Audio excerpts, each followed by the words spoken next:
Okay, so Bob Zanz. This is the third time he's been here. This is him, this is he rather, and this is kind of marks a real full circle for the museum. Bob gave our first concert, the first museum-sponsored concert ever, probably about 10 years ago. And during the night after he left, the wall over there fell in on the garden. And tonight, when he's giving the concert, we have knocked the wall in the garden down ourselves in preparation for the for our expansion in the North Garden next door. So there's that. Bob also, he's a natural for the museum because he's very, very knowledgeable about maritime history and physics and the maritime life. He spent time in the Coast Guard himself. He's written some wonderful songs based on his experiences. He also is, as you can see, a multi-instrumentalist, and this is just what he takes with him when he goes to the mall. At home, he's got many more instruments. He's a he plays free reeds, strings, and zither, yeah, whatever. A couple of years ago, after his concert, I said, Bob, do you know anybody who plays hurdy-gurdy? And he gave me the name of someone, because I thought, well, maybe you need to have a hurdy-gurdy in the garden, and here we have a hurdy-gurdy in the garden in addition to a didgeridoo. So, he really covers all the bases. He's also very knowledgeable about world musics and what is being called ethno-organology, which is the study of the instruments of different cultures. And we've had a lot of incredibly interesting conversations. Bob helped us develop the first available material instrument that we made, which was a canjo. His tuning for the canjo is based on the tuning of a Turkish instrument called a saz. So as a result of that, I built him a combination cigar box dulcimer saz, which he's going to play tonight. And it's got frets of 3 different lengths for 3 different tuning systems, and he's willing to play that. So, it tells you what kind of guy he is. He's just been a wonderful resource and a wonderful friend to the museum, and we're really, really very happy to have Bob back for number 3 of an ongoing series. So please welcome Bob Zanz.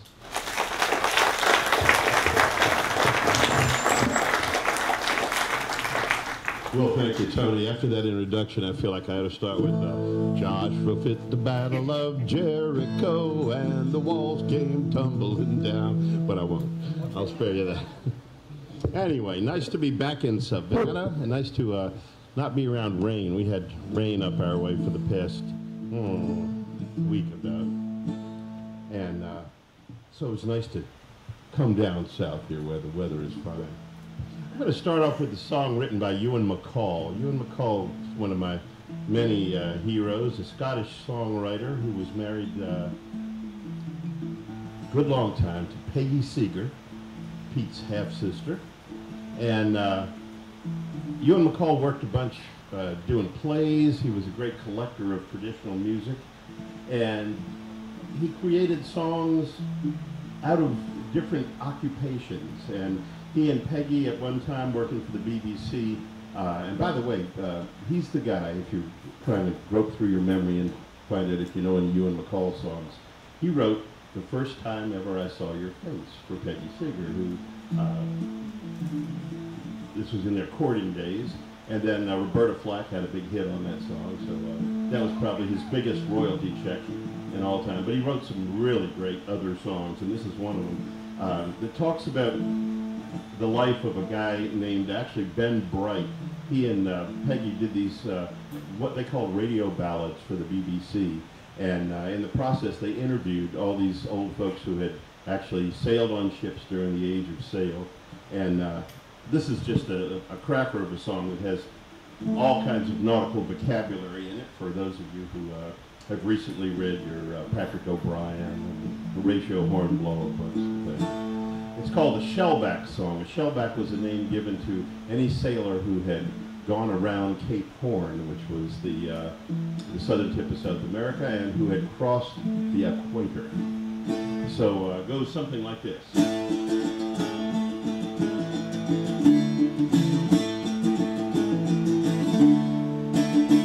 Now I am a bold seafaring man, and I come from everywhere. Name any point on the compass you choose, and you're bound to find me there. I was born in a gale in the roaring 40s, entered in the law. I was sent up aloft to the upper togansels and christened in Navy grog. Now all that I own is the shirt on me back and the tools of a sailor's trade. Me fit and me palm, a few needles, a spike and a knife with a good keen blade.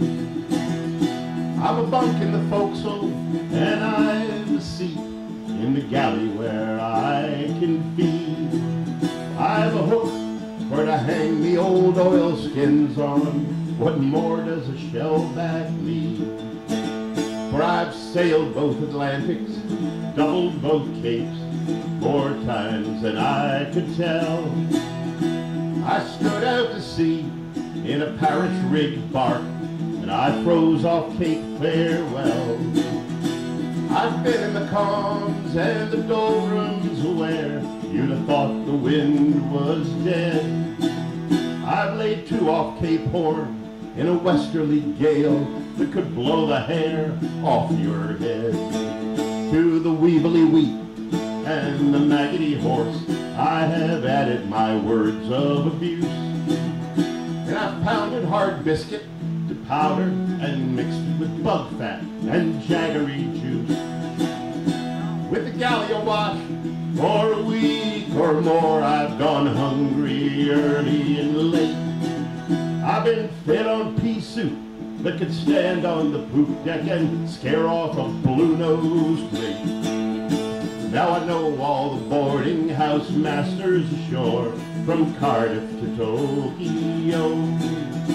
And I know all the pits and the waterside cribs from Riga to Callao. I've spent me some time with Rasmussen the Dane, and I lodged with Paddy West. Well, I've known the slop chest for to get half me pay, while Big Nellie, she got the rest. Now I know, yes I know.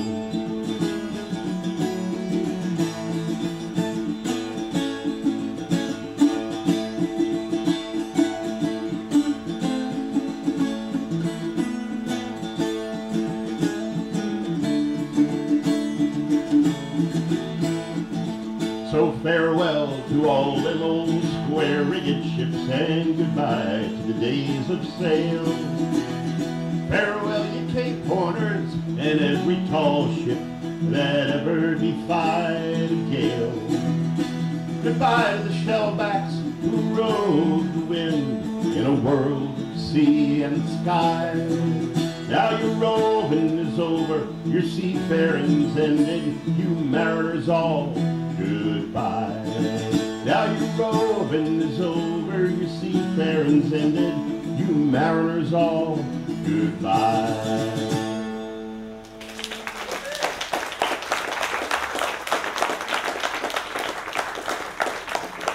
Well, thank you very much.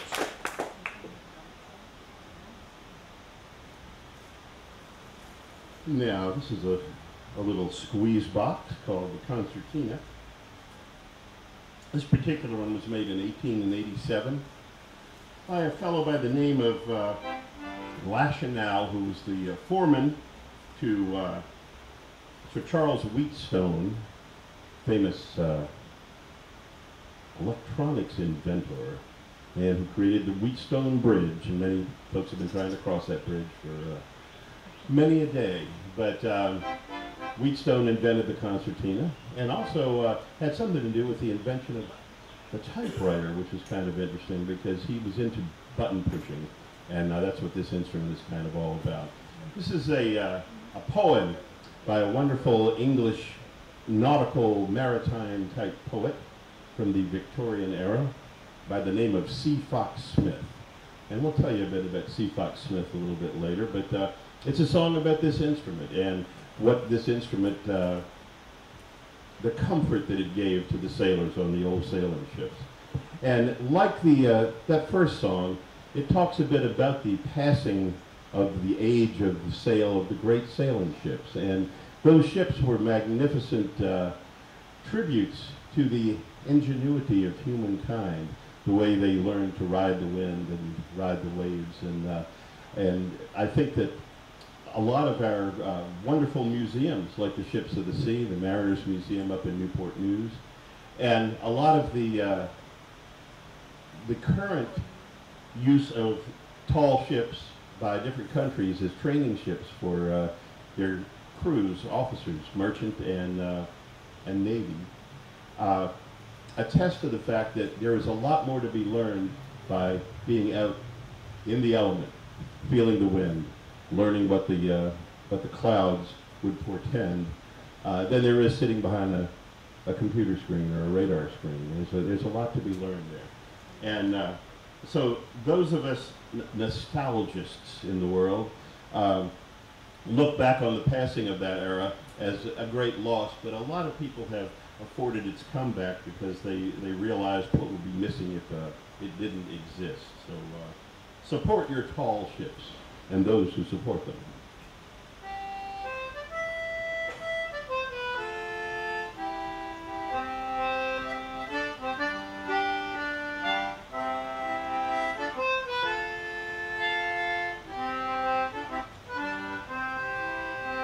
There are lights flashing in the harbor from ships at anchor where they lie, and a warm breeze blowing up the roadstead, warm low murmur of the tide, and there's noise and laughter from the forecastle, and the bare feet are beating out a tune to the sound of Casey's concertina underneath the great gold moon.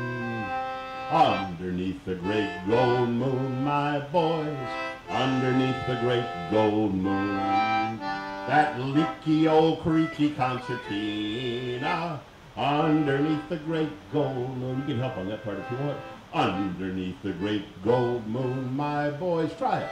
Underneath the great gold moon, that leaky old creaky concertina, underneath the great gold moon. Now there's a milky glimmer in the water, and the lonely glimmer of the stars, and a cold breeze blowing through the palm trees, a voice is sighing in the spars, just sighing, crying in the backstays, and the furled sails sleeping overhead, and the sound of Casey's concertina, singing of a time that's fled, singing of a time, right. Singing of a time that's fled, my boys, singing of a time that's fled. That leaky old creaky concertina, singing of a time that's fled.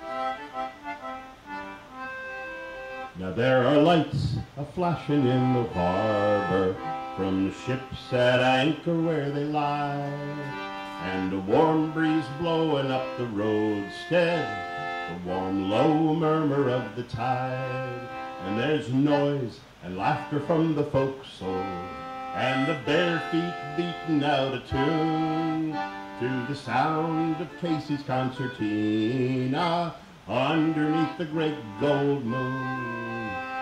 Underneath the great gold moon, my boys, underneath the great gold moon, that leaky old creaky concertina, underneath the great gold. Sounds good. One more time. Underneath the great gold moon, my boys, underneath the great gold moon. That leaky old creaky concertina, underneath the great gold moon. Casey's Concertina. I was telling somebody today, this was made in 1887, and this was about the third concertina I owned as I was learning to play this instrument. And it's got a lot more bells and whistles than the first one I owned, and quite a few more than the second one. But I actually traded it for a banjo that was made in exactly the same year. There was a friend who was a ranger on the Blue Ridge Parkway, and he was looking for a banjo that was made in 1887, and I had this old SS Stewart. And so we just swapped evenly. It was just one of those happy, I'll trade you, you trade me, and that was it. And it's been a great instrument ever since, and it's traveled with me. This was made in England, but it's traveled back over to England and Scotland and New Zealand and Australia and Finland and the Netherlands and lots of good places. And of course, I always make sure I fill it up with music anywhere I take it, because that's what this game is all about. The concertina is a reed instrument, and there are numbers of reed instruments, and the very first reed instrument, I'll bet some of you remember from your childhood days, the first reed instrument known to humankind grows in your backyard, folks. The grass, yeah, the blade of grass. Remember that when you put your hands together and played that blade of grass? Well, it was a wonderful beginning for humankind to discover instruments like this. And you find them all over the world. They're really fun and cool to play. And I'm gonna do you a sea shanty. And some of this show was advertised as sea shanty. How many of you came to hear sea shanties tonight?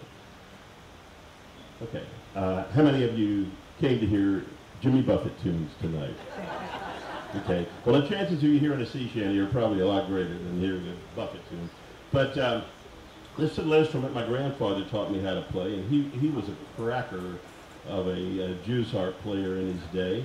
And it's a great little instrument. It sounds a lot like this when you pluck on the reed. Not terribly exciting until you add it to the missing part of this instrument. Now, all these instruments like that guitar there and this banjo, they have resonators on them.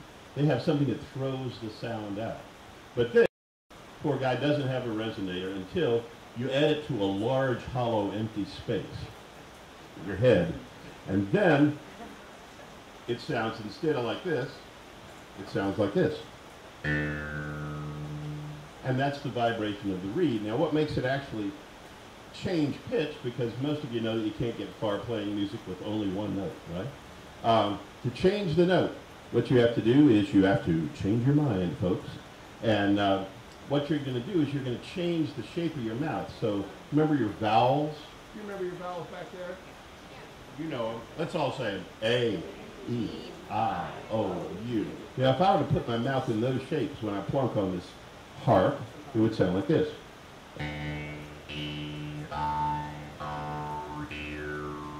And sometimes,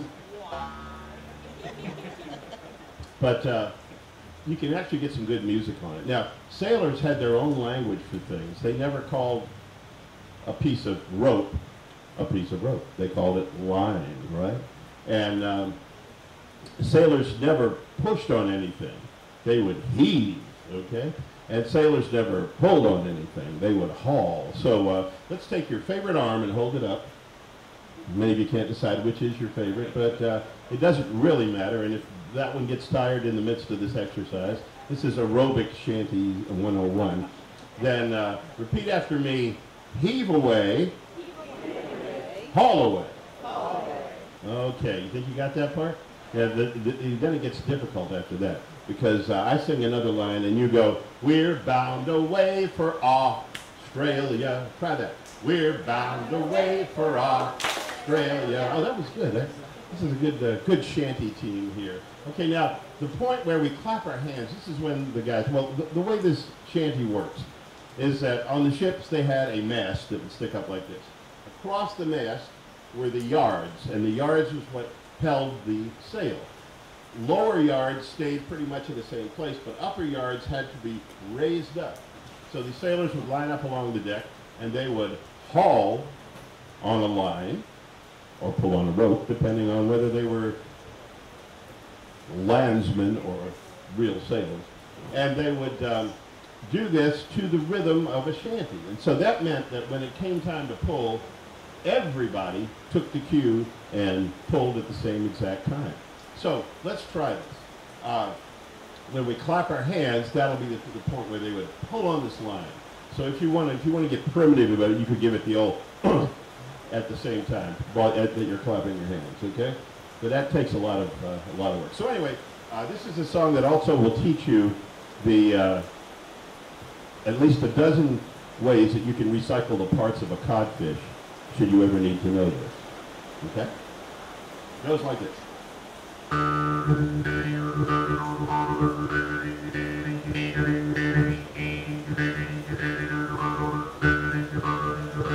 Now the Cape Cod girls, they use no combs. Heave away, haul away. Well, they comb their hair with codfish bones, and we're bound away for Australia. So heave her up, my bully, bully boys. Heave away. Well, heave her up and don't you make a noise, and we're bound away for Australia. Now the Cape Cod mamas don't bake no pies. Heave away, haul away. Well, they feed their children codfish eyes, and we're bound away for Australia. So heave her up, my bully, bully boys. Heave away, haul away. Well, heave her up and don't you make a noise, and we're bound away for Australia. Now the Cape Cod boys don't use no sleds. Heave away, haul away. Well, they slide down the hill on codfish heads, and we're bound away for Australia. So heave her up, my bully, bully boys. Heave away, haul away. Oh, heave her up and don't you make a noise, and we're bound away for Australia. Well, the Cape Cod doctors don't use no pills. Heave away, haul away. Oh, they feed their patients codfish gills, and we're bound away for Australia. So heave her up, my bully, bully boys. Heave away, haul away. Well, heave her up and don't you make a noise, and we're bound away for Australia.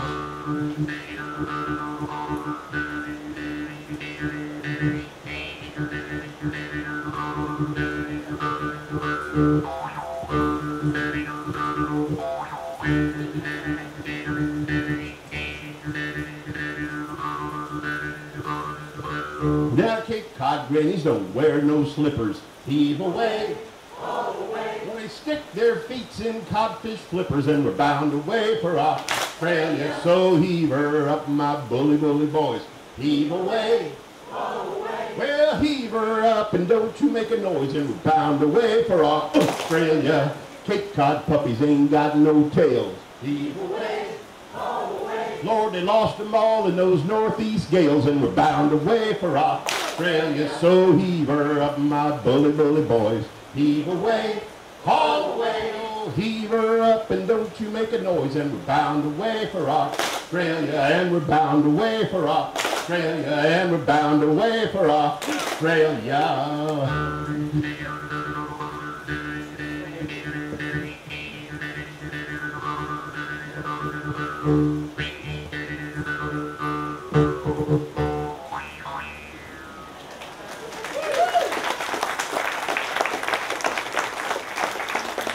Well, thank you very much. Thank you very much. That sounded great, really. You sounded like a bunch of crusty old sailors, and that's the way shanties are sung best. You know, Tony and I were talking about this the other day.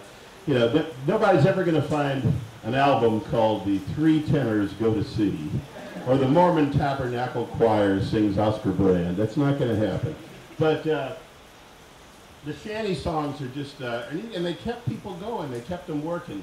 Various and sundry jobs that were done on these tall ships, and captains loved it when there was a guy who could make up silly words to songs, who could take the edge off of the crew by taking these back-breaking jobs that they did over and over and over again, going around and around the capstan or pumping out the bilges of the ship. and turn those things into an activity that was fun. And so I'll do you a couple more shanties as we plow our way through this plethora of instruments. And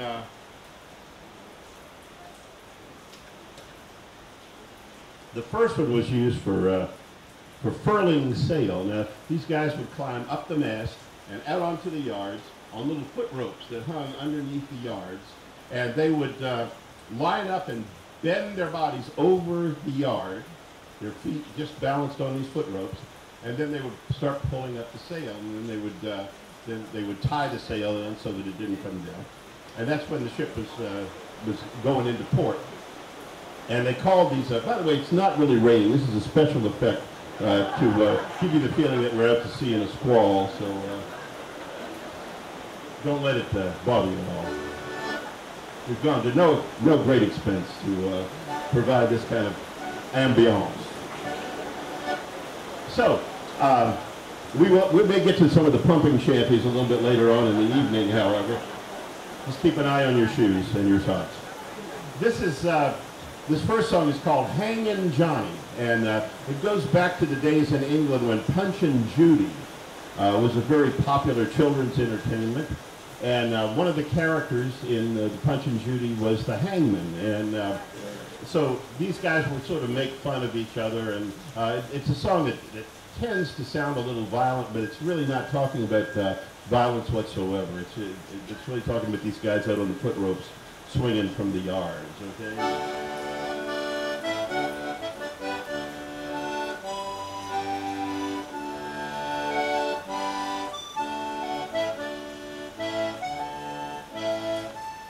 So I'll sing, oh, they calls me Hangin' Johnny, and you sing, away, boys, away. Let's try that. Away, boys, away. But I never hung nobody. And you go, so hang, boys, hang. Try it. So hang, boys, hang.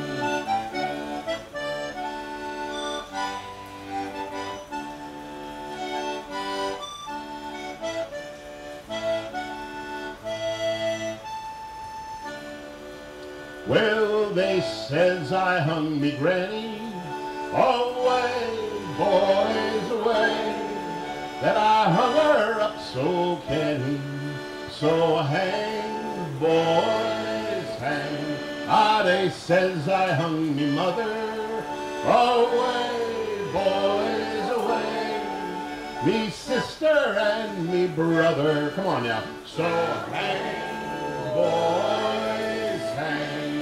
I'd hang the mate and skipper, away, boys, away. I'd hang 'em by their flippers, so hang, boys, hang. A rope, a chair, a ladder, away, boys, away. I'd hang yous all together, so hang, boys, hang. Ah, they says I hangs for money, away, boys, away. Ah, but hanging is so funny, so hang, boys, hang.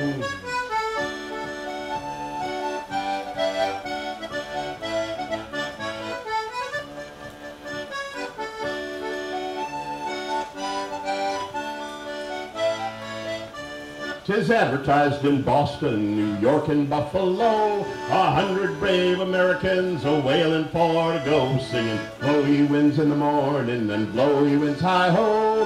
Haul away your running gear and blow, boys, blow at your part. Blow ye winds in the morning and blow ye winds high-ho. Haul away your running gear and blow, boys, blow. They'll tell you of them whaling ships are running in and out, and they say you'll take 500 sparring before you're 6 months out, singing, blow ye winds in the morning and blow ye winds high-ho. Clear away your running gear and blow, boys, blow. They'll send you to New Bedford, that famous whaling port, And they give you to some land sharks to board and fit you out, singing blowy winds in the morning and blowy winds hi-ho. Clear away your running gear and blow, boys, blow. And once you're off to sea, my lads, and stormy winds do blow, and half the watch is sick on deck and the other half below, singing blowy winds in the morning and blowy winds hi-ho. Clear away your running gear and blow, boys, blow. The captain's on the quarter deck, squinting at the sails, when up aloft our lookout spies a mighty pod of whales, singing blowy winds in the morning and blowy winds hi-ho. Clear away your running gear and blow, boys, blow. Then lower away the boats, my lads, and after 'em we'll travel. But if you gets too near their flukes, they'll kick you to the devil, singing blowy winds in the morning and blowy winds hi-ho. Clear away your running gear and blow, boys, blow.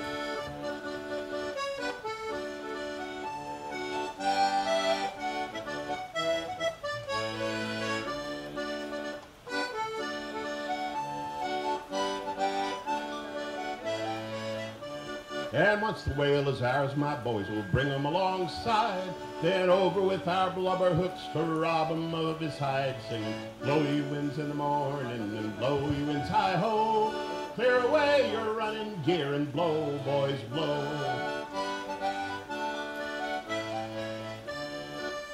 When we get home, our ship made fast, and we are done this sailing, ribbon glass around we'll pass and hang this blubber whaling, singing blowy winds in the morning and blowy winds hi-ho.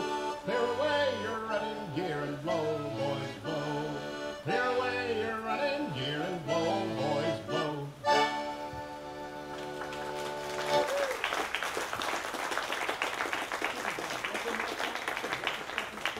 It might be bring the monitor back just a little bit, or just turn it down just a little bit. Hard to tell. So this is a melodeon, which is a button-style accordion, very popular folk instrument and a relative of the concertina.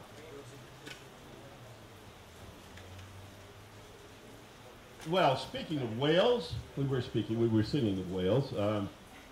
We know a lot more about whales than we did back in the days when books like Moby Dick were written. Herman Melville was very much an educator in a lot of ways, and if you've read Moby Dick, if you read it real early in life, you might have gotten really bored by it. I've become very enamored of those cetacean cousins of ours, those fellow intelligent beings that cohabit this planet with us. And the first song about whales that I ever learned was when my grandpa Charlie took me to the Newport Theater down in Colonial Place in Norfolk, Virginia, my home.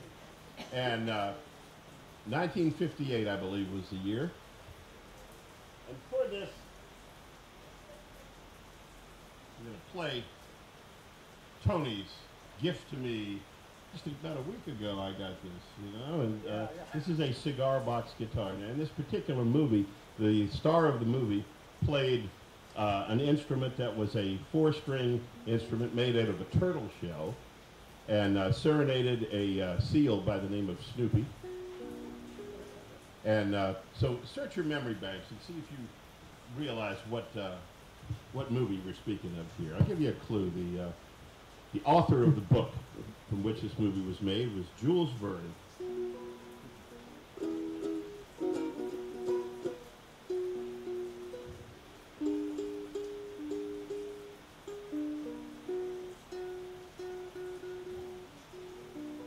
And this instrument, this cigar box ukulele, was made right here at the Ships of the Sea Museum. And you're going to do a class on these?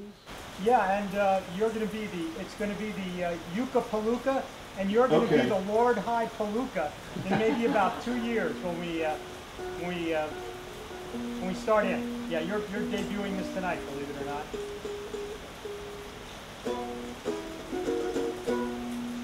So this is a song you can all sing on the chorus if you remember it.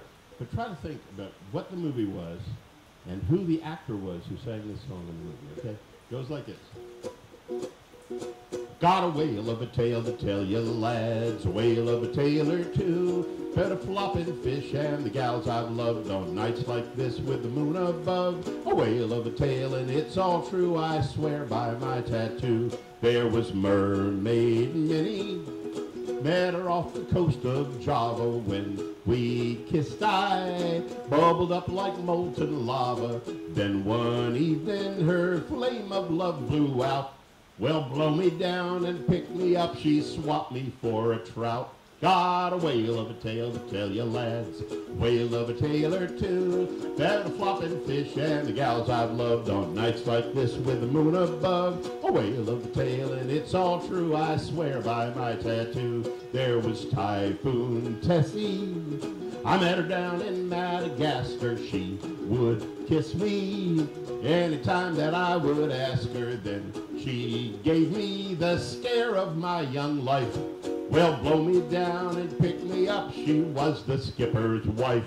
Got a whale of a tale to tell you lads, whale of a tale or two, fed a flopping fish and the gals I've loved on nights like this with the moon above. A whale of a tale and it's all true, I swear by my tattoo. There was Harpoon Hannah, had a look that spelled out danger. My heart quivered when she whispered, "Hi there, stranger." Bought her trinkets no sailor could afford, and when I'd spent my last red cent, she dumped me overboard. Got a whale of a tale to tell you lads, a whale of a tale or two, fed a flopping fish and the gals I've loved on nights like this with the moon above. A whale of a tale and it's all true, I swear by my tattoo.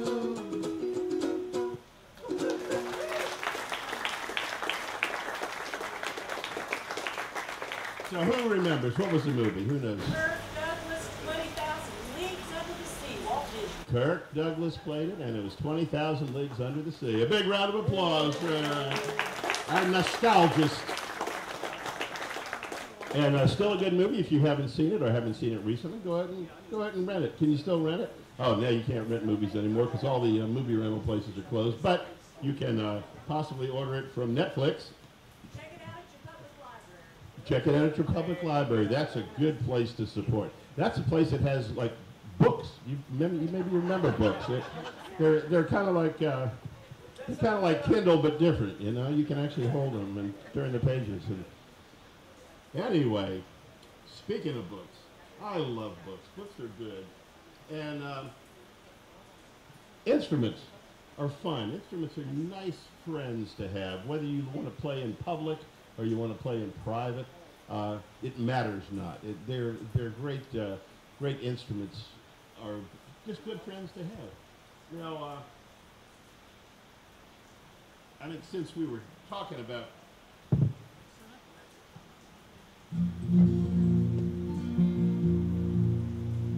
making instruments, and Tony is a master of experimental instrument origins, and comes up with all kinds of things. I ran a music store for 23 years. Somebody said, how'd you get into playing all those different kinds of instruments? And I had to say that I did it behind the counter. People would come in and say, how does that work? And I'd say, well, come back in half an hour and I'll figure it out. And then I was forced into making a living, and that was part of making a living. But a number of years ago, back in 1962, during my first freshman year in college, I was going to William and Mary, and I came home on a holiday, on Thanksgiving holiday, 1962, and I looked in the newspaper, and I saw that this guy named Pete Seeger was coming to Old Dominion University during the Thanksgiving holiday, which meant that they didn't hold him in as great esteem as I would have thought they should have at the time. He was a graduate of the group The Weavers, who had all kinds of great hits in their day on various types of music, and so I showed up for this concert, and there was a room full of people. All my friends from school had, they were off at other schools and they didn't come home, but since I was up in Williamsburg, I came back on the train, as a matter of fact, and spent Thanksgiving with my parents. And then it was the Friday night after the Thursday that was Thanksgiving, and Pete Seeger was playing at Old Dominion, so I went down and bought a ticket. And this was 1962, and he, well, nobody showed up for this concert. I mean, it was like 70 people there, but there was no Pete Seeger. It was about 8:15 when the concert was supposed to start, no Pete Seeger. So we all went out front and just hung around for a while, and at about 3 minutes to 8 o'clock, this Norfolk City bus pulled up, and off this bus jumps this, looked like a 7-foot-tall guy with a backpack and a 12-string guitar case in one hand and a banjo case in the other hand, and he just came sort of sliding across the campus up to this little room. There was a concert hall and basketball court all at the same time, and he just plopped himself down on the edge of the stage, opened up this case, pulled out this 12-string guitar, and began to play. And he sang, "This little light of mine, I'm gonna let it shine. Oh, this little light of mine, I'm gonna let it shine. This little light of mine, I'm gonna let it shine. Let it shine, let it shine, let it shine." He said, "You folks come up here and just sit on the stage with me." So I just walked right up next to him. I sat, I was just sitting right next to him, and I could feel that 12-string guitar vibrating, and I thought, boy, I gotta have one of those. That's a neat sounding guitar. And he got everybody singing that night. Everybody was singing. They weren't afraid. Nobody knew anybody else, which is probably why they sang so well, because they weren't afraid of offending their friends, you know. No peer pressure there. And by the time that concert was over, all 70 people who were there felt like they'd known each other for years, because there's nothing like singing to bring people together. Next day, I was at the music store downtown, taking some of my hard-saved cash and invested it in a Harmony 12-string guitar. I said, how do you tune this thing? The guy behind the counter said, well, you tune it like a 6-string guitar, but it just has more strings on it. I took it home, and by the end of the week, the neck began to look like a ski slope. It warped horribly, because 12-string guitars were never meant to be tuned like a 6-string guitar. It's a bass guitar is what it was made. It's a relative of the Bajo Sexto. But of course I didn't know that. I just thought, hey, it's a cheap guitar, that's what happened. So I sold it to some unsuspecting person. I think he wanted to be a dobro player, so it didn't really matter that the neck was warped on it. And I started saving up, and I got a nice Martin 12-string. And I walked out of that place, and I said, how do you tune this thing? And the guy said, oh, just like a 6-string guitar. I said, yeah, but it's a lot of strings on that thing. It's a lot of tension on that thing. He said, don't worry about it. Just tune it like a 6-string guitar. And so I did, and after 2 months, it started looking like a ski slope. And I had a guy who was just dying to have a Martin guitar, so I couldn't resist selling it to him. And eventually, I started exploring this whole thing about why these guitars' necks were warping so bad. At a festival up in New York State, the Fox Hollow Folk Festival, I heard a guy named Gordon Bach play a big old 12-string guitar, and in fact, he looked just like this one, as a matter of fact. And he sang, you can spend all your days in a dory, boy. You can sail with the worst and the best. Oh, but don't ever sail with old men boys. For each trip you go on could well be your last. Saying, don't you remember Cape Ann, boys? Don't you remember Cape Ann? You'll never catch me on the trawl again, for it's surely no life for dog or man. But I like the way that 12-string sounded. sounded along with his voice, which was a nice low voice. And I said, who made that guitar?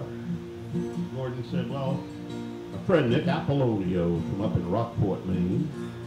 Gordon's a Mainer. He's probably the most prolific songwriting Maine artifact you ever come across in your life. And if you've never heard his music, it's wonderful music. Very much music of the sea. And I said, where would I find this Nick Apollonio? He said, well, if you come up to visit me in Camden, he lives just a few miles from my place. And so I went and sought out Nick Apollonio.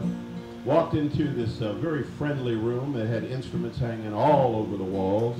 And up on the wall was this sort of lute-shaped 6-string guitar that had 2 seagulls cut in it for sound holes. And I thought, wow, that's really neat. I said, what's that, Nick? He said, oh, that's Jonathan Livingston lute.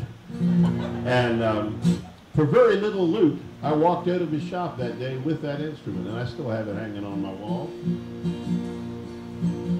And he charged me $100 for it, and it was amazing. It's a great sounding instrument, made of redwood, the top is.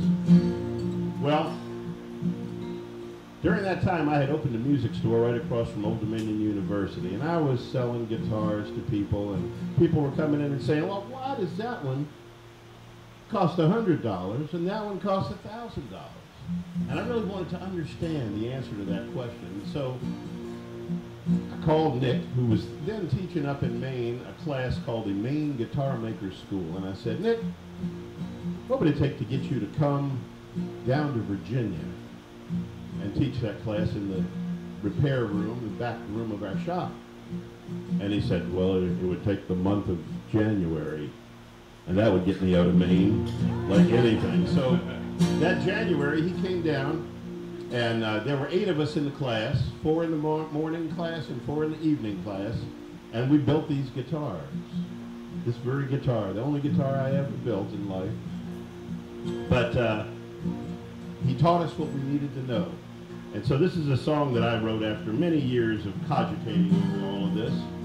A song that I wrote for Nick and his patience as a guitar builder. You know, we people with last names that start with Z have a real problem with patience. We've been at the end of the line so long that we've had too much time to think about what's coming next.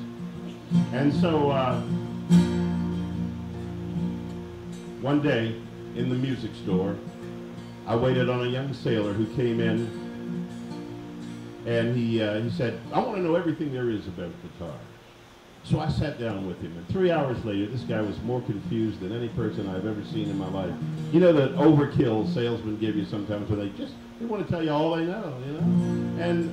And so I did, and so he left in total confusion, and I never saw him again. And I thought on my way home, you know, if I could take that experience of building this guitar and turn it into a song that lasted 3-4 minutes, it would condense a whole lot of things in life down to the simplest denominator. And so I made this song up. It goes like this.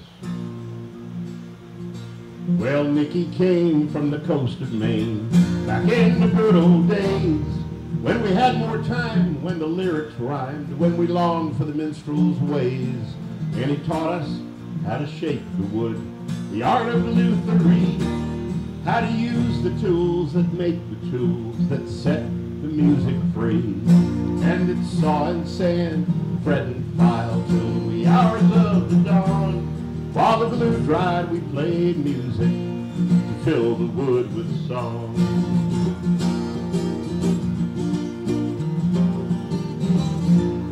Now there's walnut, spruce, and rosewood, duke and mahogany.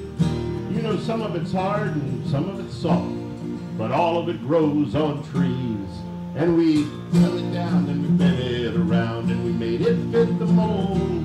We were building for the music, just like a miner digs for gold. Try the chorus. It says it's saw and sand, fret and file. The frets are these little metal pieces. Tony can tell you all about frets. On the $100 guitar, they're mostly in the right place. And in the $1,000 guitar, they better be in the right place, right? So So it's saw and sand, fret and file, till the wee hours of the dawn. While the glue dried, we played music to fill the wood with song.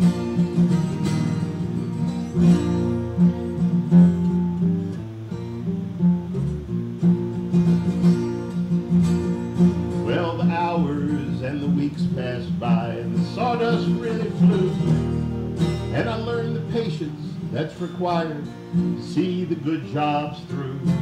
Just as the earth spins around the sun, the seasons all agree that every year is another ring around the music tree.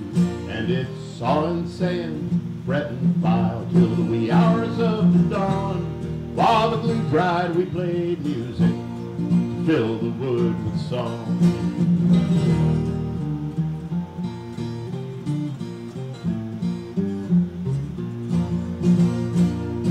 I still recall that final night when I first heard her sing. I polished up the finish and then put on the strings.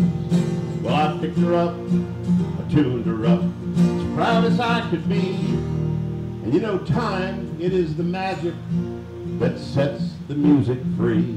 And it's saw and sand, fret and file, till the wee hours of the dawn. While the glue dried, we played music to fill the wood with song. Oh, Nicky came from the coast of Maine, back in the good old days, when we had more time, when the lyrics rhymed, when we longed for the minstrel's ways. And he taught us how to shape the wood, the art of lutherie, how to use the tools and make the tools that set the music free. How to use the tools and make the tools set the music free. And it's saw and sand, fret and file, till the wee hours of the dawn. While the glue dried, we played music to fill the wood with song.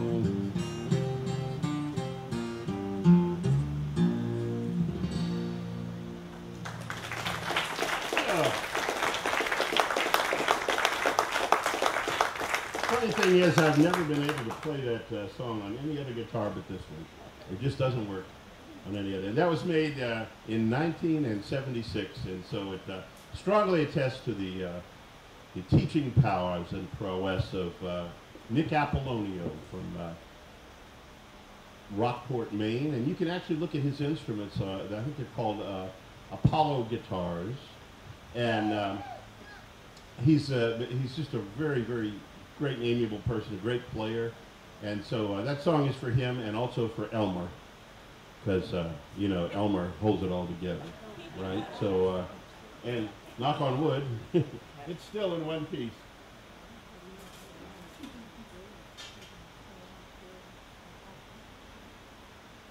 Well, I'm going to do one more song, and then we'll take a little bit of a break, and then we'll come back and do many more songs. And hope you're having a nice rainy evening here at the Ships to the Sea Museum. It's a great place to be. And thanks to the Savannah Ocean Exchange and the Ships to the Sea Museum and Tony, and it's nice to be here. This is a song that, it's actually the title song off of my most recent solo album. And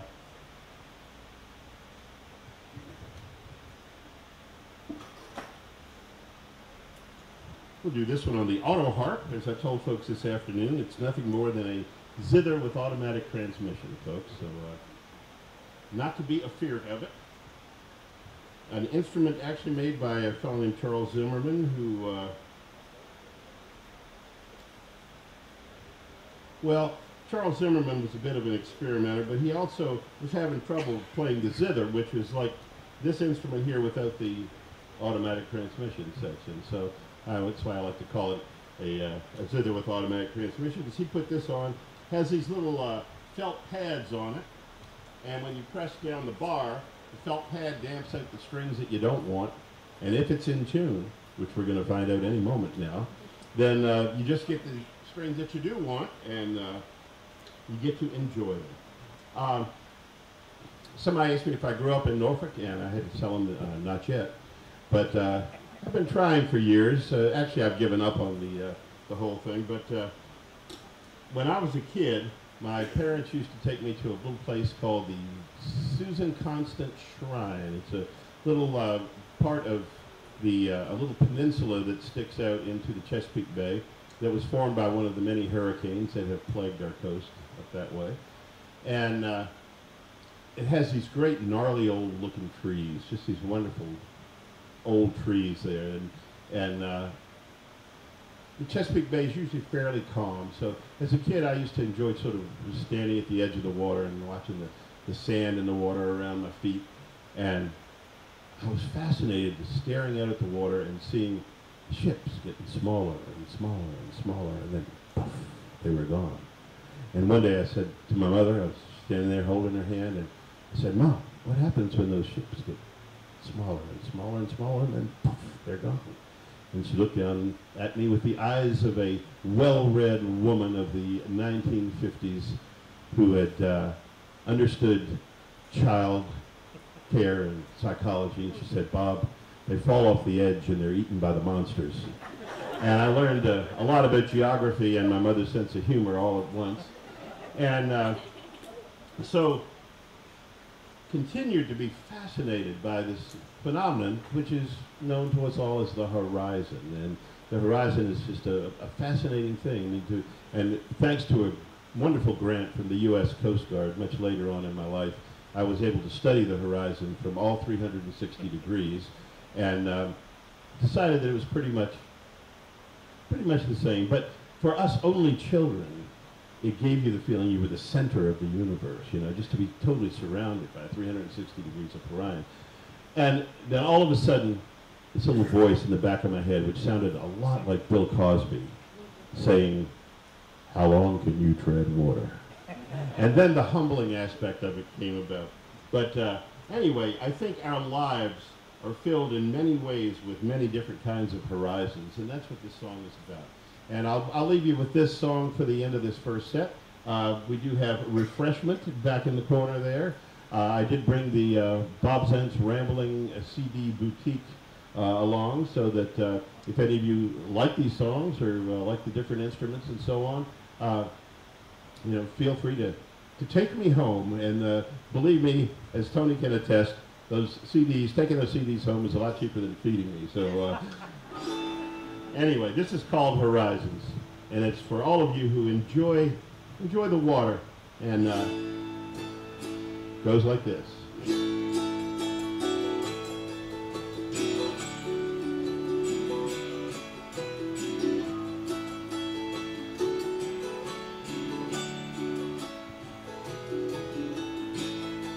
Here upon this beach I stand, head in the clouds, feet in the sand. Between the ocean and the land, I view the far horizon, the very edge of all we see, the border of reality, the limit of our vision. We would cross the far horizon. I watch the ships that come and go, tides that turn and the winds that blow, and wonder if we'll ever know what's o'er the far horizon. Within our circles we're all confined, we round the horn, we cross the line, and wonder why we are resigned between these far horizons. Well, in this next verse, it's nice to know how many people here have seen the green flash. Anybody here seen it? Wow, an impressive number. Now, we're not talking about the Green Hornet or the Green Goblin, you know, those are cartoon characters. Green flash is a phenomenon of the rising or setting sun when the first or last ray of the sun goes through the atmosphere, when the atmosphere is filled with the right number of suspended particles and is at the constant pressure and temperature, which one cannot predict. So you don't know when you're going to see it, but chances are, if you keep looking, you'll see it. The Scots believe that you'll have good luck if you see it. Lots of different legends about the green flash. And Jules Verne even wrote a book called Le Rayon Vert, The Green Ray. And it's about a young girl in the Highlands of Scotland searching for the green flash. So if in the instant before night, just as the sun slips out of sight, you see a flash of emerald light upon the far horizon, it's true, or so the legends say, deceit and falsehood are swept away. Into your heart you'll peer that day and know the thoughts of others. Horizons of a different kind, horizons of the heart and mind. The boundaries of space and time are naught but far horizons.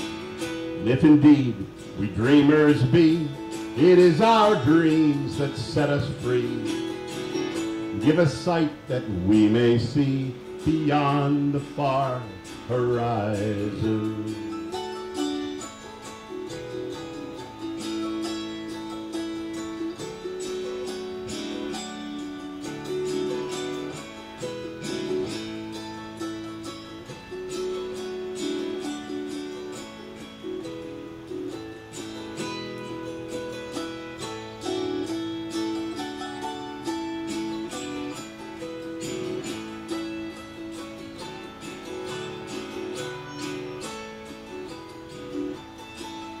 So here upon this beach I stand, in clouds, feet in the sand, between the ocean and the land, and dream of far horizons.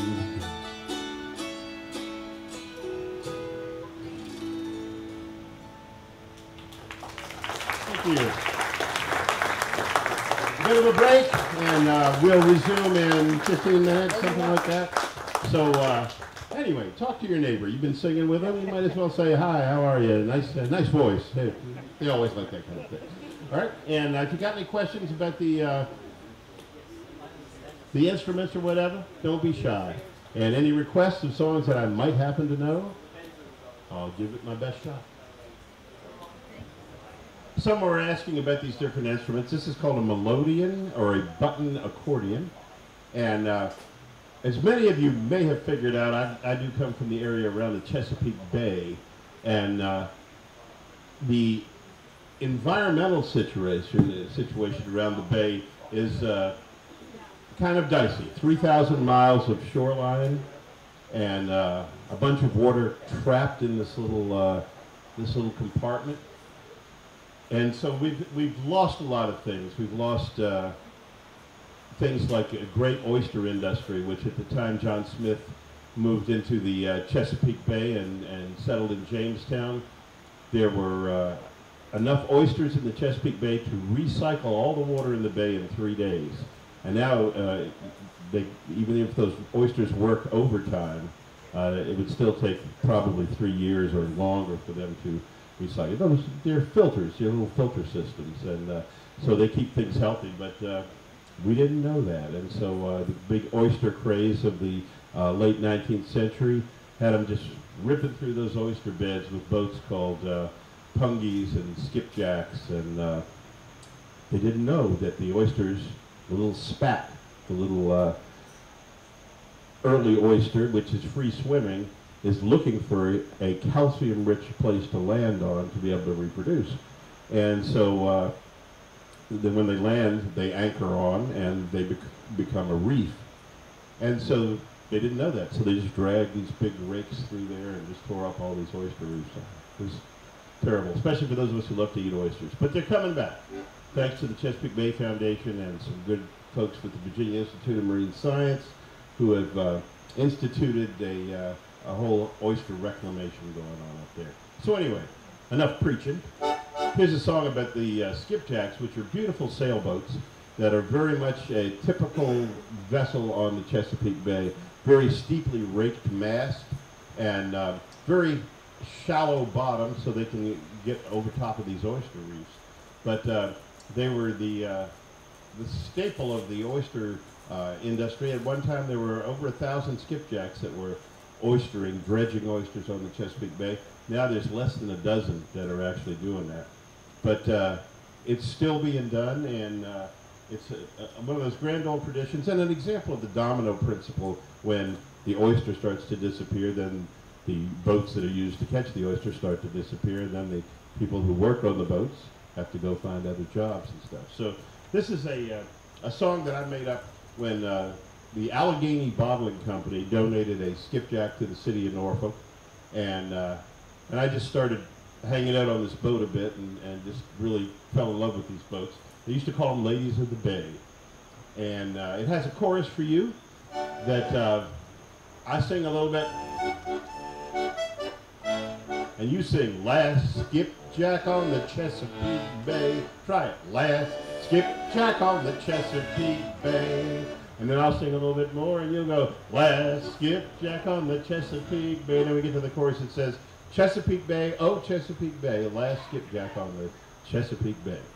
Everybody got that? Okay.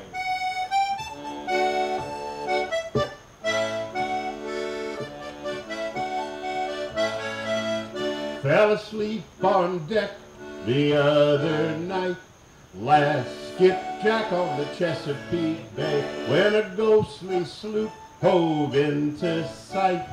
Last skipjack on the Chesapeake Bay, had her mast raked back and her mainsail set.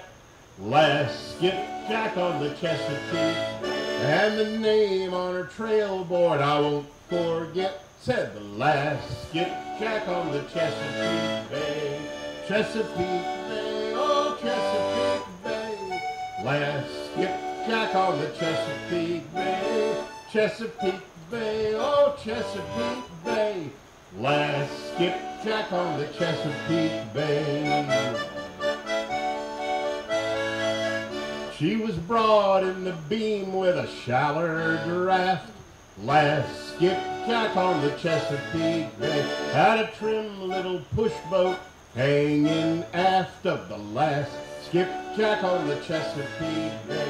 Now there's less than a dozen work the bay today, last skipjack on the Chesapeake Bay. They're the last working sailboats in the USA, last skipjack on the Chesapeake Bay. Chesapeake Bay, oh Chesapeake Bay, last skipjack on the Chesapeake Bay. Chesapeake Bay, oh Chesapeake Bay, the last skipjack on the Chesapeake Bay. As I come alongside, I heard a mournful song from the last skipjack on the Chesapeake Bay. Said my dredges are empty and the oysters gone from the last skipjack on the Chesapeake Bay. Then I awoke as from a dream of the last skipjack on the Chesapeake Bay. There was a sail on the horizon off the starboard beam. Was it the last skipjack on the Chesapeake Bay? Chesapeake Bay, oh Chesapeake Bay, last skipjack on the Chesapeake Bay. Chesapeake Bay, oh Chesapeake, was it the last skipjack on the Chesapeake Bay?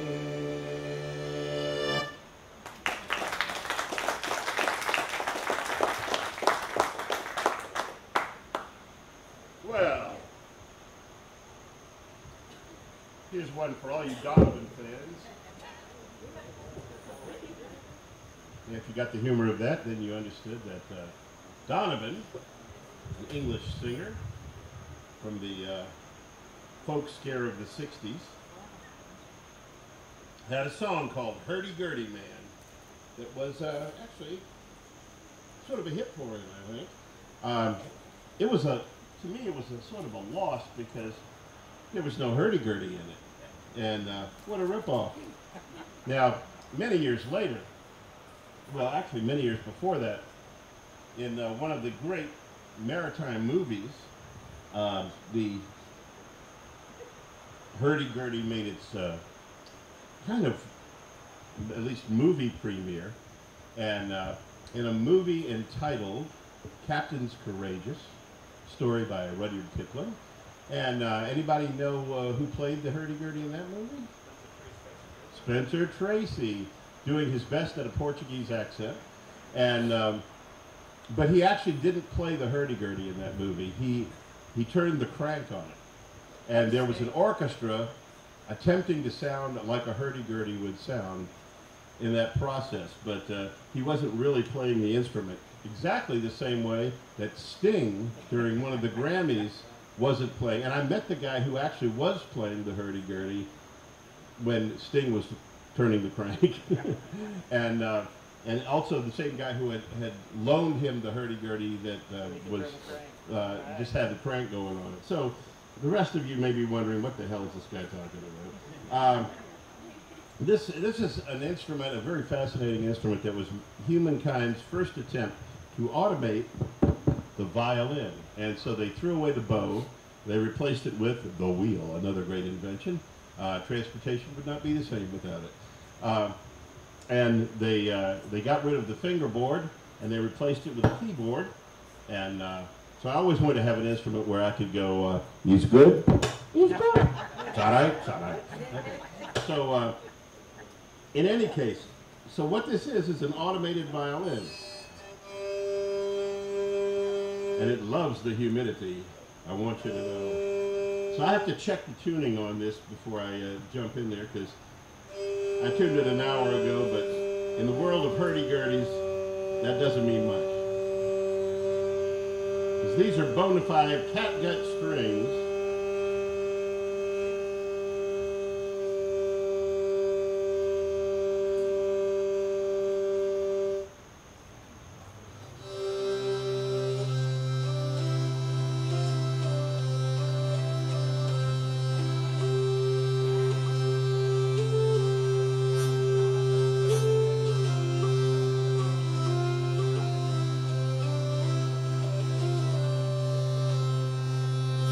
Now the anchor is weighed and the sails they are set.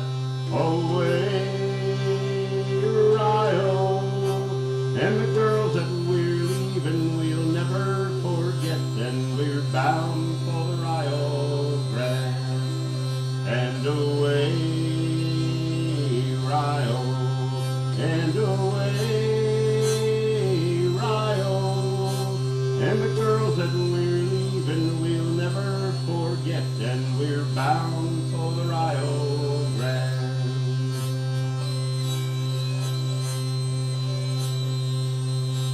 It's goodbye to Sally and goodbye to Sue. Away, Rio, and you that are listening, well, a goodbye to you, and we're bound for the Rio Grande. And away, Rio, away, Rio, and you that are listening, well, a goodbye to you, and we're bound for the Rio Grande.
Oh, the anchor is weighed and the sails they are set. Away, Rio, and the girls that we're leaving we'll never forget, and we're bound for the Rio Grande. And away, Rio, and away, Rio, and the girls that we're leaving we'll never forget, and we're bound for the Rio Grande.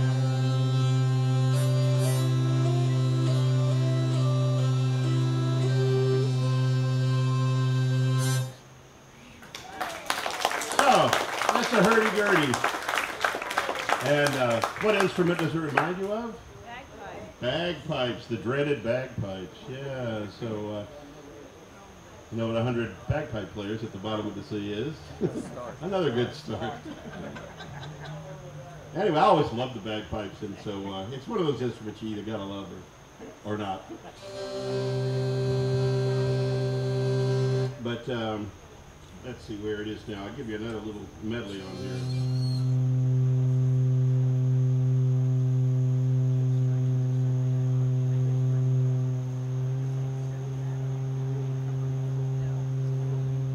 Humidity has a wonderful effect on tuning.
From a nautical point of view, the hurdy-gurdy was alleged to have been one of John Paul Jones' favorite instruments, and supposedly he had a hurdy-gurdy player and a bagpipe player on board the Bonhomme Richard, which was his flagship.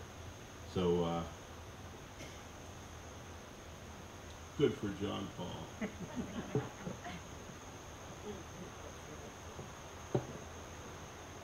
And as far as I know, those guys didn't wind up at the bottom of the sea with the other 100 bagpipe players.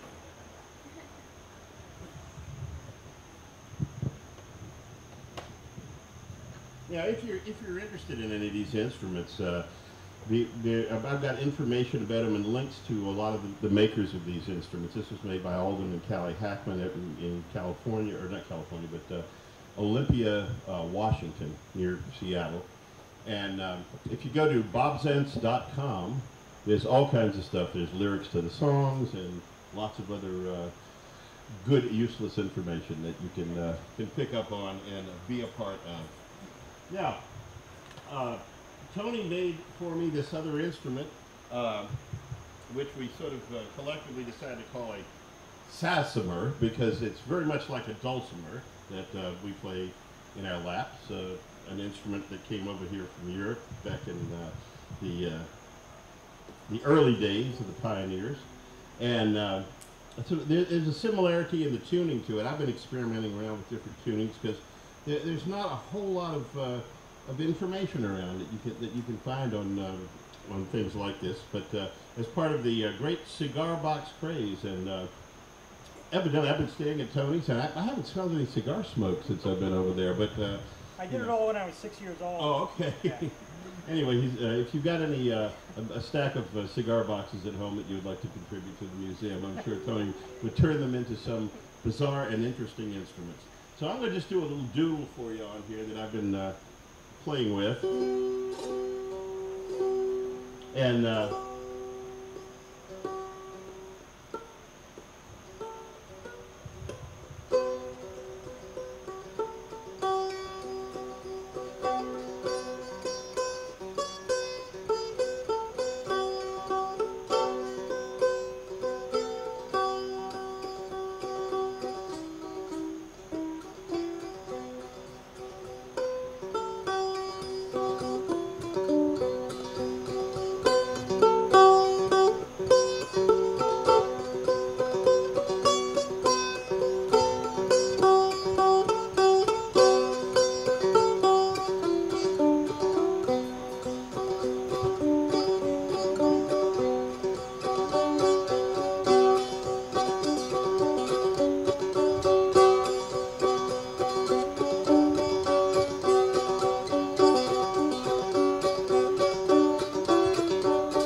I'm walking down this track, I got tears in my eyes, trying to read a letter from my home. If that train runs me right, I'll be home tomorrow night, 'cause I'm 900 miles from my home. And I hate to hear that lonesome whistle blow. Well, I'll pawn you my watch, I'll pawn you my chain, pawn you my gold diamond ring. If that train runs me right, I'll be home tomorrow night, 'cause I'm 900 miles from my home. And I hate to hear that lonesome whistle blow.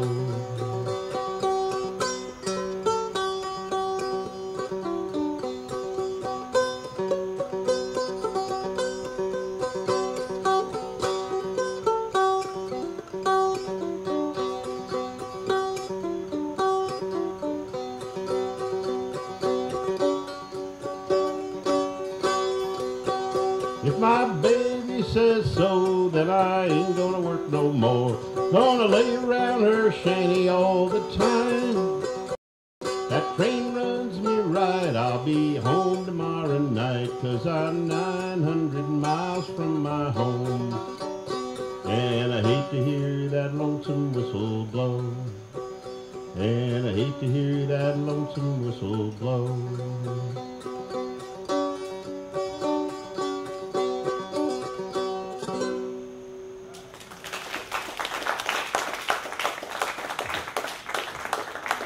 Not exactly a Turkish number there, but What the heck? Got a lot of chicken in it. That's true.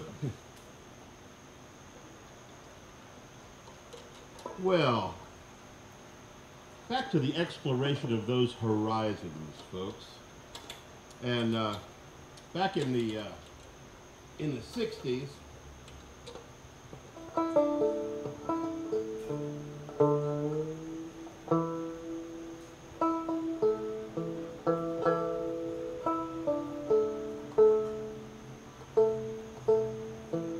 I decided to serve my country by joining the U.S. Coast Guard.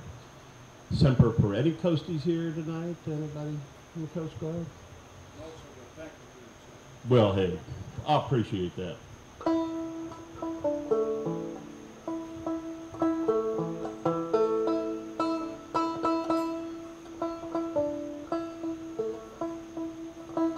I joined the Coast Guard because I like the feeling of the word coast. It had just a warm, sort of friendly patina to it. And I had read all those stories about those English travelers, you know, who went during the colonial period to places like India, and they sailed down the coast of Africa and around Cape of Good Hope and back up the western coast of Africa and over to India. And if you had the money to afford the good staterooms, then you wanted a stateroom that always had a porthole that saw the coast, okay? And they paid top dollar for those staterooms, and that's why stamped on their luggage it said, "Port out, starboard home." Posh, which word entered our language, and that's what it meant. If you were on the port side, you always had a view of the coast. When you were going, when you were coming back, you wanted to be on the starboard side. So that's where your luggage went, supposedly. Now people are now coming back and saying, well, that wasn't true. Nobody has any stamps to prove it and all this sort of stuff. But it's a great tale when it comes down to it. And nobody's come up with where else posh came from, so. But I joined the Coast Guard. I had heard all those stories how you had to be 6 foot tall to join the Coast Guard because you had to be able to walk home if the ship sank. And, you know, we were called, I come from this Navy town, Norfolk. The coasties were always called the hooligan Navy and shallow water sailors and all that sort of stuff.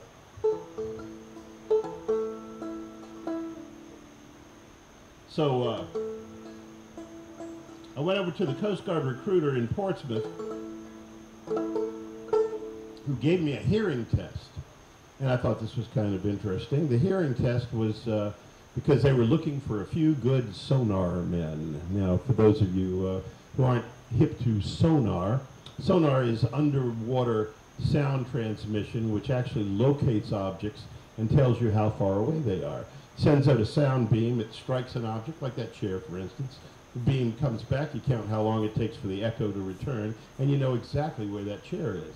But what you don't know is that it's a chair until you go to sonar school, which is in Yorktown, Virginia, and you go to sonar school and listen to the sounds of everything the way it sounds underwater. Now, sound is 5 times better underwater than it is in air, so you get all this instant return, but you've also got a lot of distortion because water is not as predictable as air is, generally speaking. So we had to study real hard to become good sonarmen, and then we also learned how to use different underwater equipment. And on the ship that I was on, the Coast Guard cutter is Sebago, and I knew I should have been suspicious when I was assigned to a ship named for a shoe, but or Lake in Maine, depending on how you look at it. But on the ship, we went. Our patrol was to patrol an imaginary rectangle of water halfway between the United States and Europe. Therefore, there went all my preconceived ideas of being able to see the coast at any given time. And that's where I got the unlimited vision of the horizons that wound up in that song I did in the other set. But out there at sea, there was nothing. I mean, you would steam to the middle of this imaginary grid, and you would cut off your engine, and in the log we wrote hove to and drifting. Now as a writer, I kind of like the use of words, and I've many Monday mornings I've felt like I was hove to and drifting. Haven't you? I mean, I'm hove to and drifting. Leave me alone. And so that's what we did when we got to the middle of the circle. Then we would drift in different directions. We'd get another Loran fix, and then we'd come back to the center of the thing, and the whole process would start again. Hove to meant your bow was pointed into the wind, and so you would gain as little headway as possible. So you stayed as close to the center. The X marks the spot in the middle there. And so anyway, after going to sonar school and listening to all of these sounds on these headphones every day, we knew how to tell the difference between a school of shrimp and a school of croakers, you know, because croakers are called croakers because they croak. And so we had to listen to all this underwater stuff. We could tell the difference between different types of seaweed. We could tell a rocky bottom from a sandy bottom. And we knew how to discern the difference between say a manatee breaking wind and a Russian submarine launching a torpedo. You know, these were important things back in those days. So there we sat, talking to airplanes, giving them radar fixes, doing what satellites do mostly now, but in the old days, it was people out there who did it, and we had civilian weathermen, real civilian weathermen, just like you see on the Weather Channel, but these guys were in action. They were out in the field. They were launching their weather balloons every half an hour and celebrating the launch and so on. This is what happened out there on Ocean Station Bravo. Not to be confused with the Ernest Borgnine film Ice Station Zebra, which came out at the same time.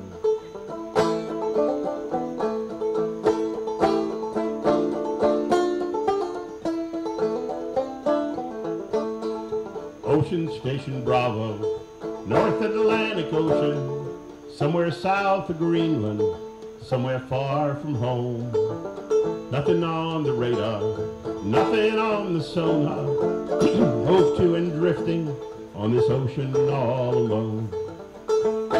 In the CGC Sebago, a high-endurance cutter, Ocean Station vessel number 42, studying the weather, aids to navigation, plotting ships and aircraft as they come sailing through.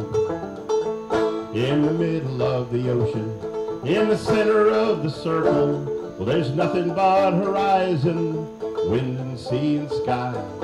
This whole world in motion, blowing from the northeast, not a hint of sunshine, just the gray clouds running by. Then the lookout calls a bridge watch, objects in the water, moving surface contacts off our starboard bow. Bottom on the radar, fire up the sonar, listen for their echoes, well, can you hear them now? Well, there's echoes in my headphones, whale sounds on the speakers, filling all the spaces inside CIC. Songs of love and travel, songs of generations, echoes of the ages in cetacean harmony. And me, I had to answer. I sang, I talked, I whistled, and I even played the mouth harp through that microphone. And they returned the favor with chirps and clicks and whistles, a song of celebration not so different from our own.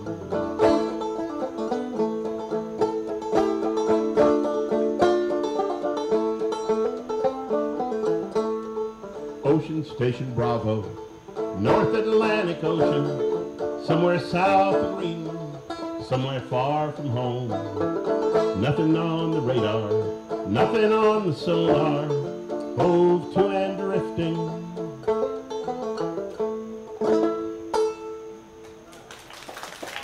True life experience, paid by your taxpayer dollars. Well, I had a request, but I'll do it anyway. Whoa, whoa, whoa. Thank you, sir. This This is a terrapatch. This is a type of ukulele with doubled strings, 2 octave strings, and 2 unison strings. And my grandpappy, who is one of my favorite philosophers in life, said, Bob, wherever you go, there you are. And I believed him. He also said, wherever you go, you're going to hear music that is indigenous to that part of the world. And it's interesting that all these instruments have different histories. They come from different places. And so I wanted to share with you this exciting tune written by Harry Chapin's brother, Tom, good friend. We teach together at a place called Common Ground on the Hill in western Maryland during the summer at a music and experience type camp, which is a really fun place.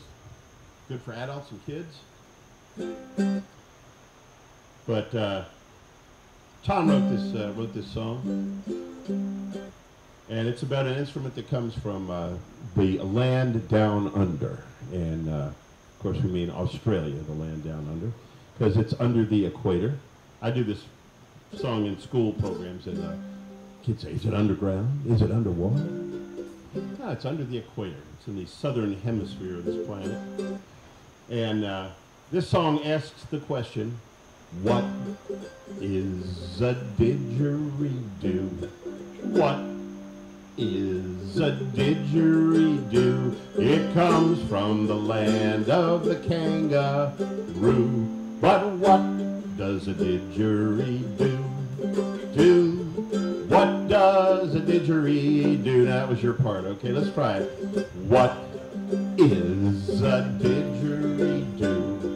What is a didgeridoo? It comes from the land of the kangaroo. But what does a didgeridoo do? What does a didgeridoo? Now I learned how to play ukulele from a young hula dancer named Haley. She said, I love to play as I swing and I sway, 'cause I ukulele daily. Oh, but what is a didgeridoo? Everybody, what is a didgeridoo? It comes from the land of the kangaroo. It's a hollow stick that the termites chew. Yes, you know, termites, they love to eat what?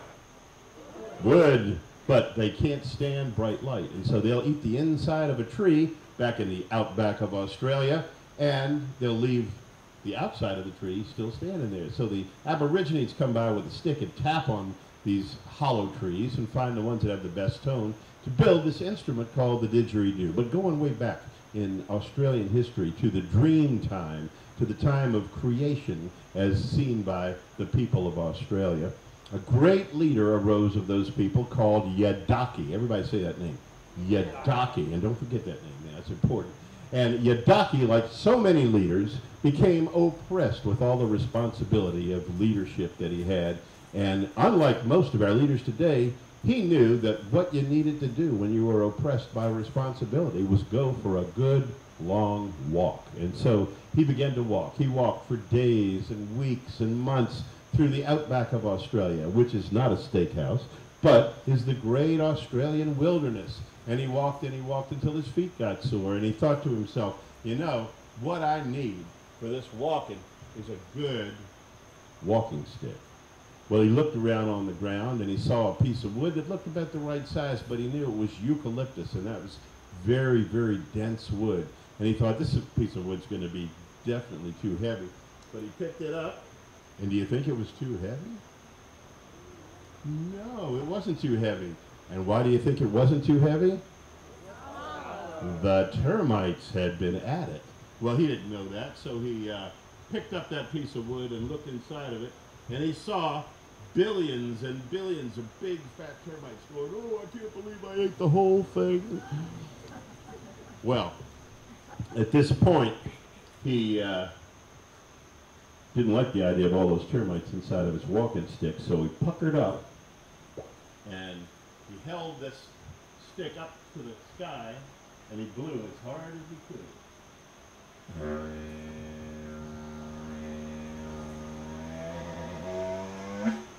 And out the other end came billions and billions of big fat termites.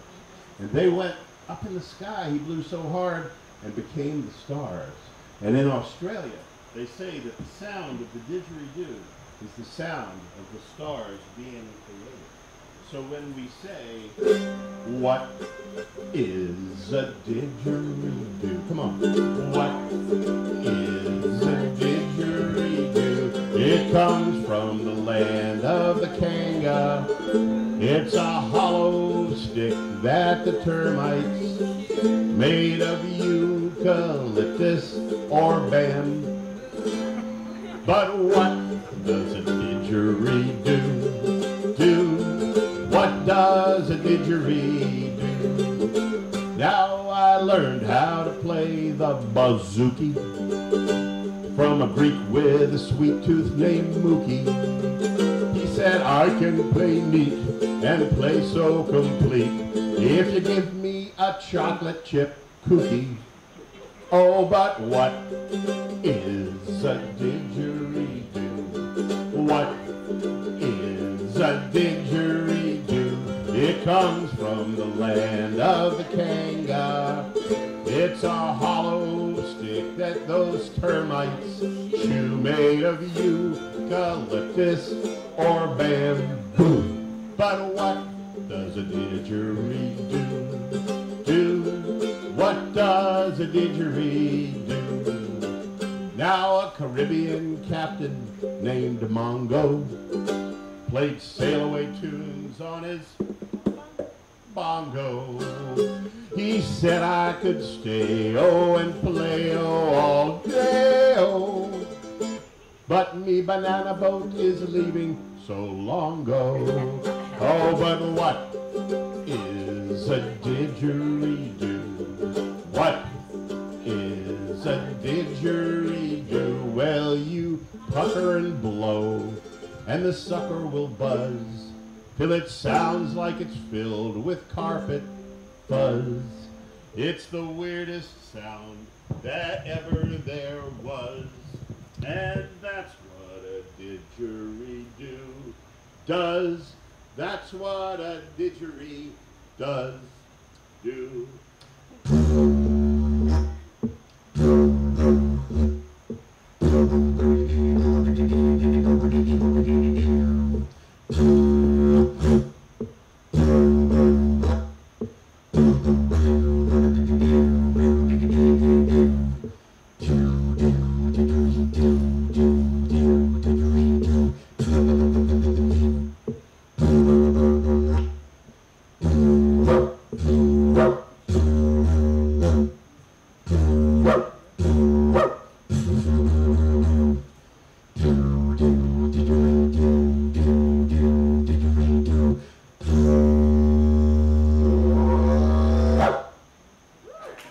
That's what a didgeridoo does do.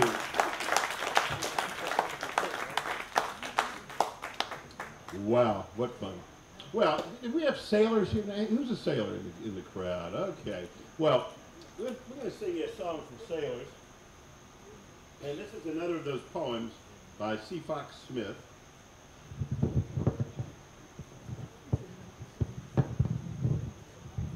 We'll play it on the little old concertina.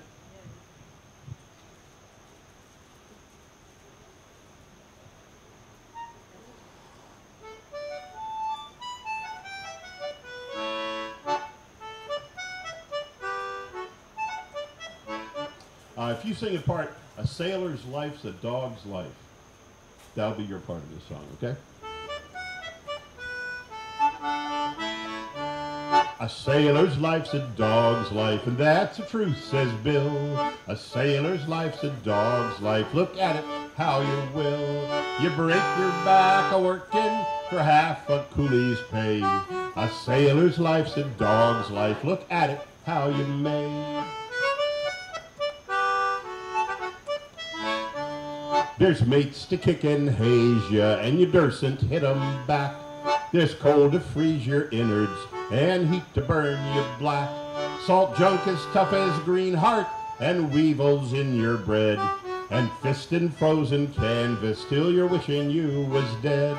'Cause a sailor's life's a dog's life, and that's truth, says Bill. A sailor's life's a dog's life, look at it how you will. You break your back a-working for half a coolie's pay. A sailor's life's a dog's life, look at it how you may. I bet you know I'm gonna quit it next time we jump ashore. Well, the next time we hit Frisco, you won't see me no more. I'll plot a course southwestward to an island as I know, where we lay once loading copra, must be 20 years ago. And I'll lie out on the beach there where the sun is good and hot, and I won't need no new trousers when I wear out these I've got. With a gunny round me middle and a soul to call my own, I would not trade my fortune for the king's upon his throne. 'Cause a sailor's life's a dog's life, that's the truth, says Bill. A sailor's life's a dog's life, look at it how you will. Yeah, break your back a-working for half a coolie's pay. A sailor's life's a dog's life, look at it how you may. But when we'd finished loading and sailing day come round, with the pilot boat alongside and the mud hook off the ground, the towboat cast the hawser off, left us with a cheer. Why, there'd be Bill complaining, as he'd done for 20 years, saying a sailor's life's a dog's life, that's truth, says Bill. A sailor's life's a dog's life, look at it how you will. You break your back a-working for half a coolie's pay. A sailor's life's a dog's life, look at it how you may.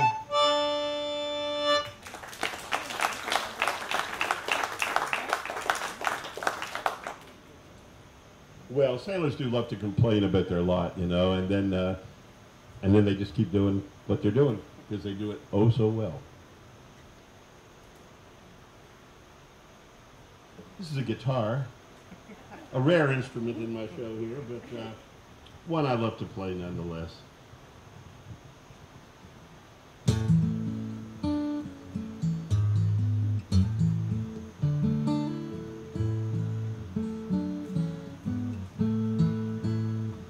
Well, I was going to end with this song, but I'll do it kind of next to last. I think I played most everything that's up here. Did I get most of them? Oh, what did I miss? Oh, that banjo. Yeah, let's do a little tune on that first, and then we'll. That's what happens when you sit in front of them, you know. Oh gosh, well, Tony. The humidity sunk the head. So we'll have to save it for next time. Yeah. Oh well, yeah. These are calfskin heads, and they do absorb the humidity. So if you want to put a blowtorch to it, to the back, and dry it out. But that's one of the reasons why many banjo players have gone to fiber skin heads. They look like skin, but they're plastic. All right, so where was I? Oh. Well, now, any of our sailors out there, are there any special shanties that you feel like you would be really ripped off tonight if you didn't hear those shanties? I mean, I could do Drunken Sailor if you wanted. How about poor old Reuben Rounds Up? Oh, I don't do that whole one. I've always sung in a group where another guy sang all the words to that. And then there's Arlo Guthrie's version of Poor Old Reuben Clamso, which is another good one. Poor old Reuben Ranzo, Ranzo boys, Ranzo. Poor old Reuben Ranzo, Ranzo me boys, Ranzo. Now Ranzo was no tailor, Ranzo boys, Ranzo. But he was a New York tailor, Ranzo boys, Ranzo. Anyway, I know that much. So, anything else at the... The Eddie Stone Light, I'll do that. I'll do that one. And in fact, I will do you the Assateague version of that also. Anybody familiar with Assateague? Up near Chincoteague, it's right across the water. It's where Misty the pony grew up and then was auctioned off in Chincoteague. And so I'll do this as a double header because I just played up in Chincoteague last week and wrote a Chincoteague version of the Eddystone Light. So, but this is one of those great old songs. Many people learned it off the one existing sea shanty album in the 1950s, which was Burl Ives sings sea shanties. But it goes like this. My father was the keeper of the Eddystone Light, and he slept with a mermaid one fine night. From this union there came three, a porpoise and a porgy, and the other was me. Yo ho ho, the wind blows free, for the life on the rolling sea.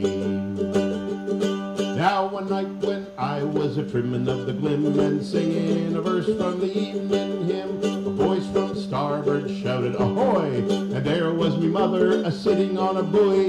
Yo ho ho, the wind blows free, oh for the life on the rolling. So you can do that part. Yo ho ho, the wind blows free, oh for the life on the rolling sea. We wouldn't want you to wake up on Sunday morning and tell people you've been to a sea shanty concert and sat and sung yo ho ho, right? Oh, what has become of my children three? Me mother then she asked of me. One was exhibited as a talking fish, the other was served on a chafing dish. Yo ho ho, the wind blows free, oh for the life on the rolling sea. Then the phosphorus flashed in her seaweed hair. I looked again and me mother wasn't there, but a voice came hollering through the night. The devil take the keeper of the Eddystone Light. Yo ho ho, the wind blows free, oh for the life on the rolling sea. Well, the other version simply went, my father was the keeper of the Assateague Light, and he married a mermaid one fine night. From this union there came three, a seahorse and a pony, and the other was me. Yo ho ho, the wind blows free, oh for the life on the rolling sea. Oh, what has become of my children three? My mother then she asked of me. One was exhibited in an aquarium big, and the other was auctioned off in Chincoteague. Yo ho ho, the wind blows free, oh for the life on the rolling sea. Well, they loved it in Assateague. But speaking of mermaids,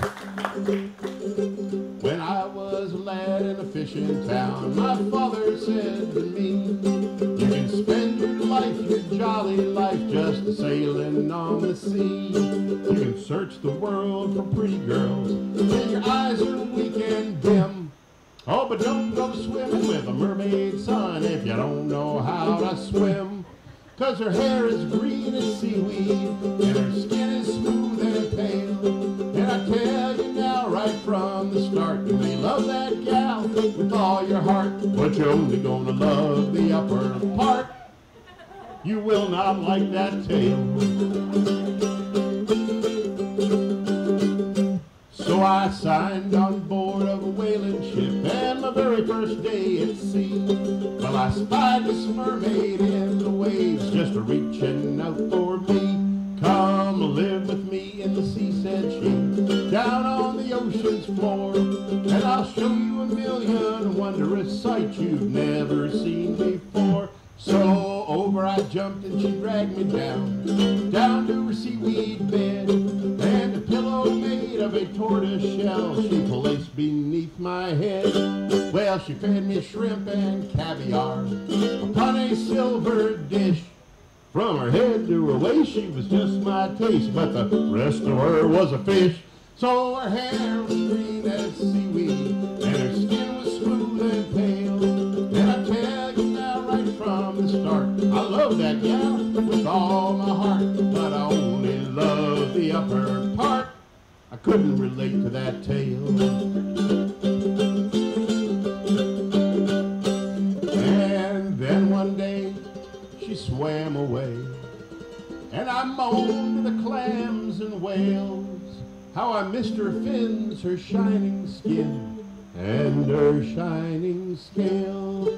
Then her sister, she swam by and gave my heart a whirl, 'cause the upper part was a great white shark, but the bottom was all girl. And her toes were pink and rosy, and her knees so smooth and pale.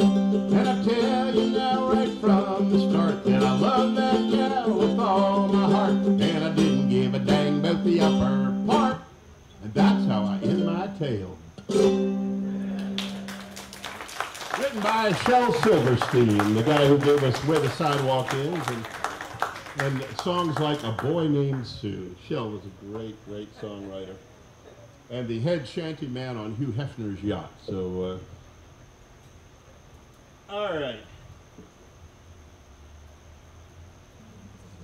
This is one of the pump shanties that was used at the end of the voyage, and they said, sailors said this was the only shanty where you could really tell it like it was, because, you know, when they finally brought the ship to the dock and tied it up, they, the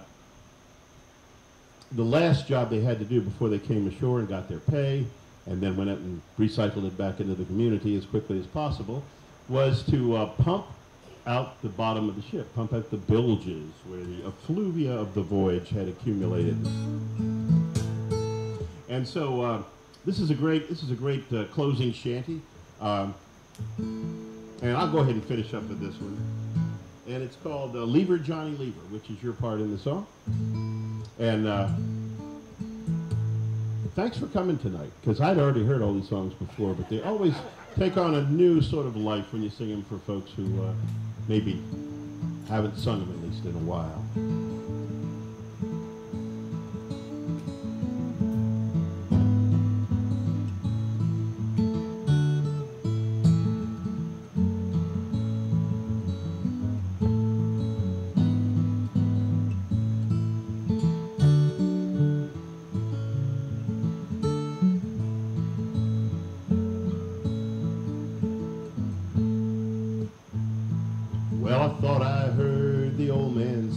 Go, leave her, Johnny, leave her. It's go ashore and draw your pay, and it's time for us to leave her. Oh, leave her, Johnny, leave her. Leave her, Johnny, leave her. Now the voyage is done and the winds don't blow, and it's time for us to leave her. Try that again. Oh, leave her, Johnny. Oh, leave her, Johnny. And the voyage is done and the winds don't blow, and it's time for us to leave her. It was rotten meat and weevily bread. Leave her, Johnny, leave her. Pump or drown, the old man said. It's time for us to leave her. Oh, leave her, Johnny, leave her. Oh, leave her, Johnny, leave her. The voyage is done and the winds don't blow, and it's time for us to leave her.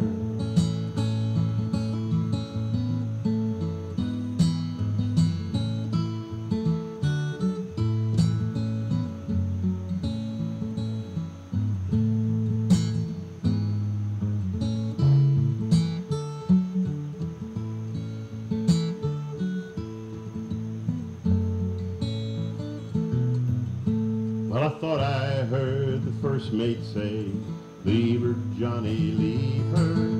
It's pump her dry and then belay, 'cause it's time for us to leave her. Oh, leave her, Johnny. Oh, leave her, Johnny, leave her. The voyage is done and the winds don't blow, and it's time for us to leave her.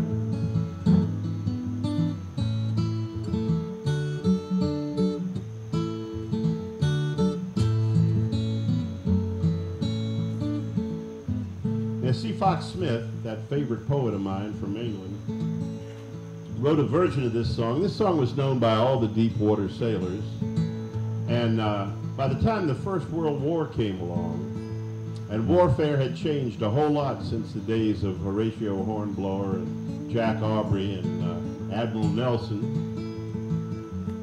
and you had submarines lurking out there torpedoing ships that never even got to see the enemy.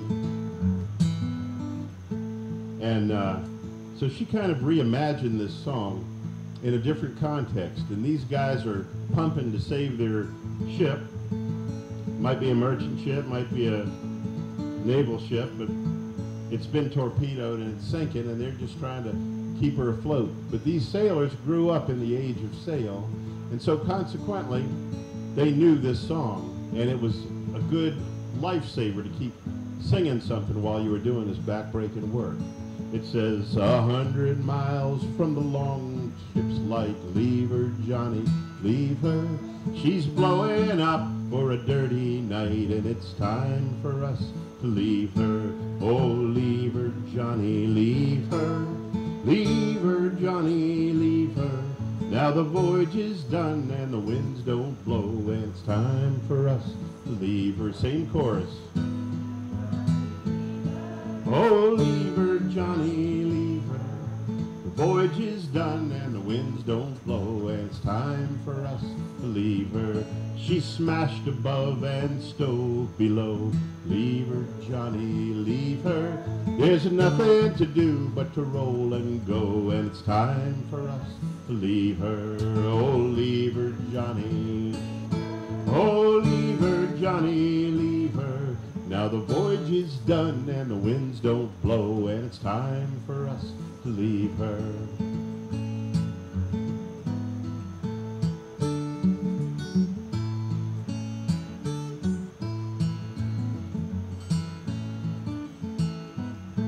Oh, it's not the sea that used her wrong. Leave her, Johnny, leave her. And it's not the wind that's done her wrong, and it's time for us to leave her. Oh, leave her, Johnny, leave her. Leave her, Johnny, leave her. Now the voyage is done and the winds don't blow, and it's time for us to leave her. Oh, leave her, Johnny. Oh, leave her, Johnny. And the voyage is done and the winds don't blow, and it's time for us to leave her. All right. Thanks a bunch. Thanks for singing. You sounded great.